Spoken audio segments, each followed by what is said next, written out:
May tanong sa akin, Boss Rai, sana mapansin niyo po ang comment ko.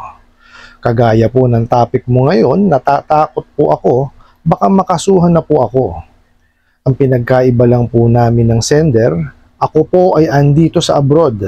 Nasa mahigit 150k ang utang ko sa 6 o 7 ola. Umabot po ang utang ko ng ganyan dahil po sa tapal-tapal. Ngayon, ang problema ko po, Boss Rai, ay malapit na po akong umuwi. Hindi po kaya ako magkaproblema sa pag-uwi ko o baka harangin po ako sa airport kasi po nakasuhan na po ako. Babayaran ko naman po sila sa pagbalik ko abroad. Magbabakasyon lang po ako.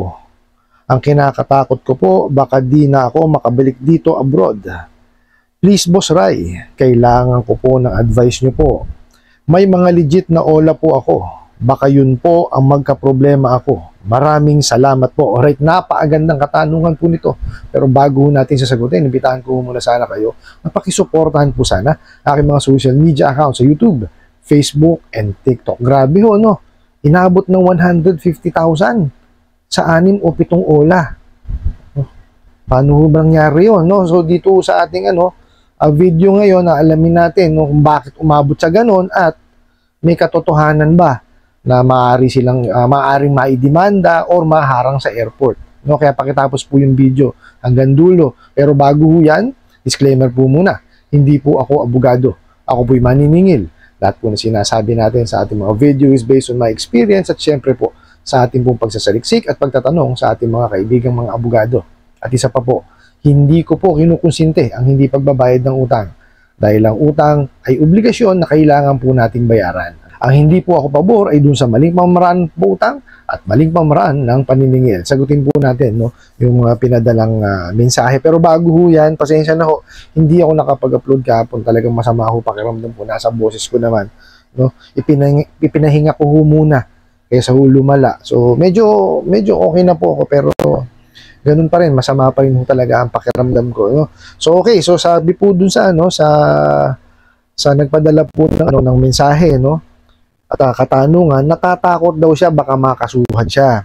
Pinagkaiba daw po is siya is nasa abroad. Okay, doon muna tayo, no? Okay, kagaya ho doon sa topic natin, no, na itong mga bugo katabusadong online lending apps takot yan, no, sa korte. Bakit? Kasi nga ho, napakarami ng mga batas ang kanilang sinaway, no? Yung pong yung Consumer Act of the Philippines, the Truth in Lending Act, Data Privacy Act, Prohibition on Unfair Debt Collection Practices, tsaka po yung ceiling on interest rate. Napakarami ho niyan. No, doon lamang po sa Prohibition on Unfair Debt Collection Practices, napakarami na hong nariribok ang lisensya diyan. Totoo po. Basta hinaras, talagang inaano nila, napakarami po ngayon. Okay, talaga hong ganun kasigasig ngayon ang mga sangay ng gobyerno na nakakasako po sa pagpapautang, no, sa paghuli at pagpuksa nitong mga bugok na to. Okay, so doon sa nyo kasi sa senaryo nyo, inabot po ng 150,000 dahil nga sabi nyo sa tapal-tapal. Yan ho sinasabi ko. No? Pagka ho kasi nakahiram na kayo, huwag niyo ugaliin na manghihiram pa kayo ulit sa iba para lang ipambayad doon. Bakit? Kasi yung ihiramin nyo po sa iba, may interest yun eh. Di po ba? Tapos babayaran nyo, may interest din. Di, talo rin lang ho kayo. No? Yan ho talaga ang mangyayari sa inyo dyan. Kaya ako, lagi ko sinasabi sa inyo, pag nakahiram kayo dyan, nahirapan na kayong bayaran, pagtuunan nyo na lamang po ng pansin na pag-ipunan at saka nyo po siya bayaran. Pag-ipunan nyo siya, tapos bayaran nyo siya one time. Huwag nyo pa utay-utayin bayaran dahil walang mangyayari dun. Totoo po yan. Baka dun lang ho sa interest mapunta yan. Kaya ang gawin nyo po, sundin nyo po yung sa ceiling on interest rate kung ang nahiram nyo po is 10,000 pababa. Okay? Ano lang po yun, 15% per month. Okay? Unfortunately, wala pa ho tayong ceiling sa mahigit sa 10,000. So, kung ano po yung nakasaad sa inyong kasunduan, yun po ang inyong susundin. Okay? Ko, laging sinasabi sa inyo, no?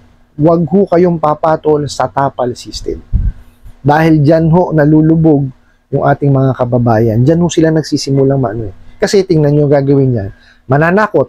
Pagka natakot kayo ngayon, siyempre, gusto nyo makabayad eh. Di po ba? Manghihiram kayo sa iba. O, para itatapal doon. Ito ngayon, nahiram nyo doon sa iba, o, babayaran nyo. Hanggang sa magkasabay-sabay po ang due date niyan, doon na kayo mahihirapan. Okay, buti sana kung maayos kausap yung mga yan, hindi naman. O, di po ba? Tapos, ito pa ho, no?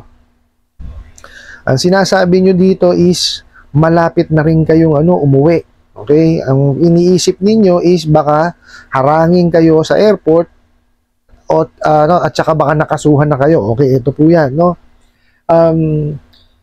Nasa naman po natin, nasa saligang batas natin yan, no, na wala hong nakukulong sa utang. Pero ho, no, karapatan po ng bawat kumpanya na nagpapahiram ng pera ang magsampa ho ng kaso.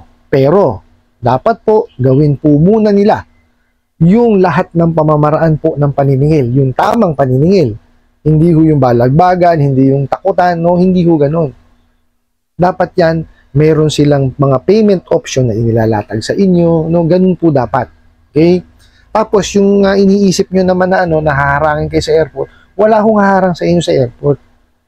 Okay? Yung mga hinaharang lamang po sa airport is yung may mga kasong kriminal. O di ba? Wala naman ho kayong kasong kriminal na di po ba? Not unless pagka kayo po yung nagpatalbog ng cheque. BP22 tsaka po yung estafa.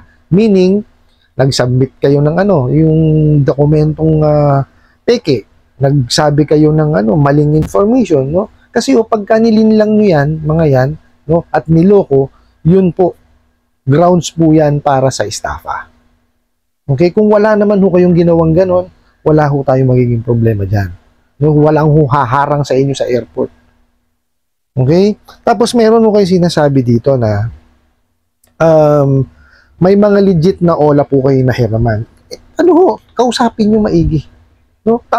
Kumbaga, tumugon kayo dun sa mga pinapadala nilang mensahe. Kung hindi naman ho kayo hinaharas, makipag-usap po kayo na maayos. Marami naman pong legitimate talaga mga online lending platform. Di po ba?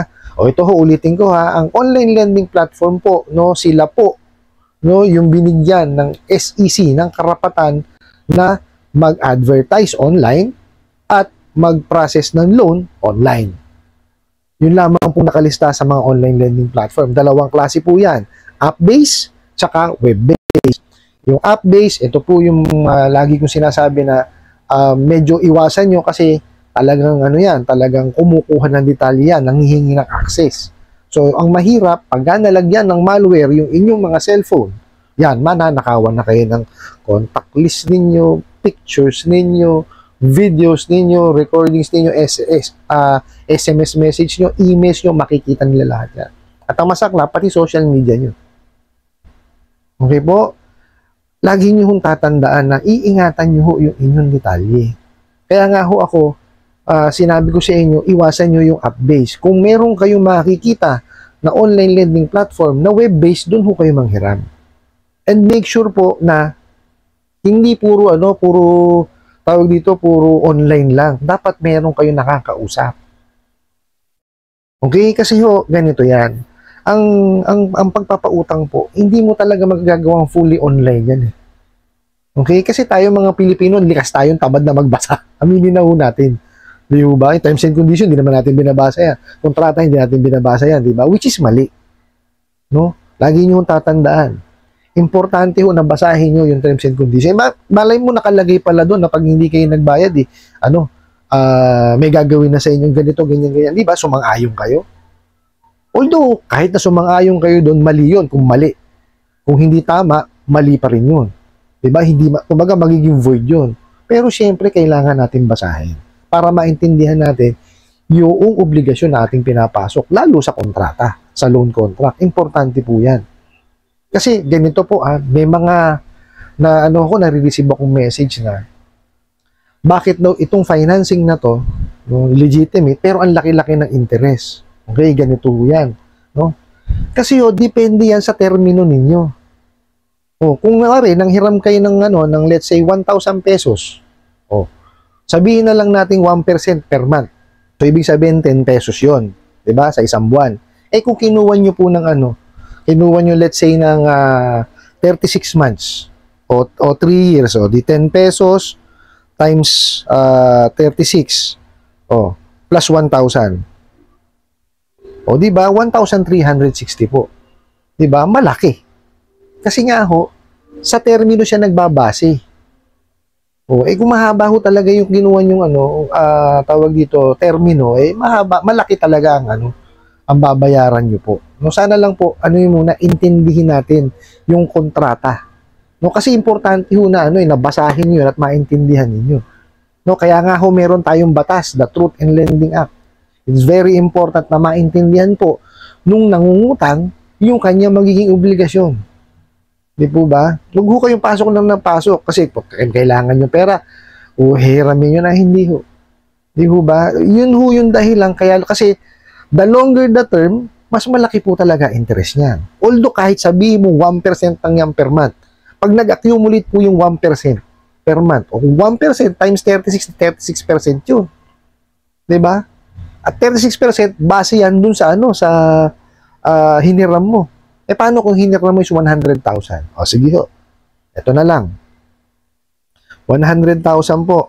O, times 1%. So, 1,000. Times 36.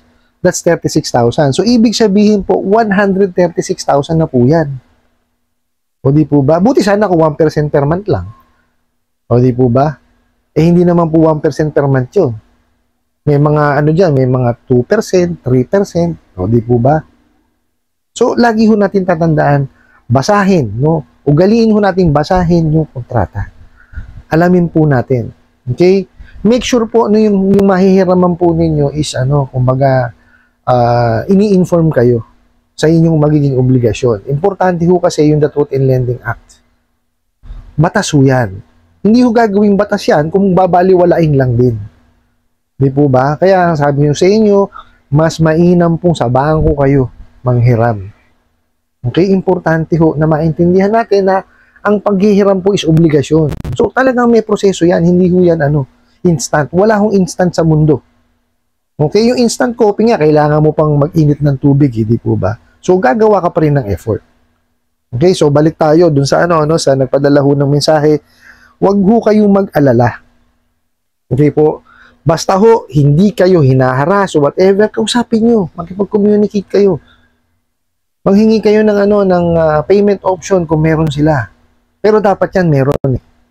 Di po ba? Tapos, huwag niyong isipin na baka mamaya damputin kayo sa kasi kung meron kayong kaso na kriminal, that's the only time na madadampot ho kayo. Kung merong order po na kayo iharangin. Pero kung wala naman, huwag niyong itindihin yan. Ang mag-focus po kayo kung ano yung kaya niyong kontrolin. Okay po? Ang kaya nyo kontrolin yung sarili nyo, emotions ninyo, di po ba, yung hanap buhay ninyo, kung ano yung ginagawa nyo before, yun lang gawin nyo. Huwag ko kayo magpaka-pressure din sa mga bugo katabusadong online lending apps na yan. Ano po? I hope nasagot ko po itong katanungan na to. Sana po'y makatulong. Maraming salamat po sa inyong walang sawang pagsuporta at panonood sa aking mga video. Maraming salamat po sa inyong pag-like, pag-share, pag-comment at pagtatanong. Kunin ko na rin po itong opportunity na ito na imbitahan po sana kayo. Napakisuportahan po sana ang aking mga social media account sa YouTube, Facebook, and TikTok. Gusto muli po, yun lang.